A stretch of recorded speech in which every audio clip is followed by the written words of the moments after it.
Nou, goeie. Wat doe je hem? Nou, dat wil ik aan hem vragen. Wat dacht je hem? We hebben hier een huttenmaatje. Hutten aan maatje? Ja. Oké. Ik dacht dat er al hier oude ben. Hoe laat is het trouwens?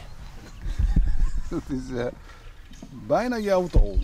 Oh, dan moet ik heen. Oké. Ik moet met een hoes. Bloes dan nou helemaal alleen nog hoer? En je vriendin van mij die gaat even zien dat wij al een vis gaan vangen. Oh, Want wij doen een visje vangen met een hengel. ik dat nog. zelf maakt de hengel. Ja. En En aan het hutten bouwen en aan het visje mijn eigen hengel? Ja. En vind je hem dat altijd mooi? Lekker buiten, bordje. ja. Waar haal je hem dan hoe dat je hem hier zo dwaande binnen? Ja, hoe de squallen en hoe het je nog wat uit kunt zien. Ja, want wat ben je al jij van doel dan? Een tomaatje. Een vloer en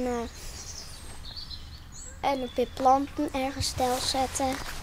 Wat direct ook gezellig maatje.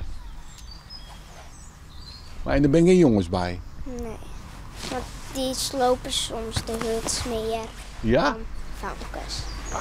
Sommige famkes die doen het ook wel, maar jongens die doen het vaker. Slopers, die man. Nu ga ik even naar Merte dat te zien dat we ook al vis kan vangen. Nou, leuk. Nou, nog een noffelijke dag dan. Hm?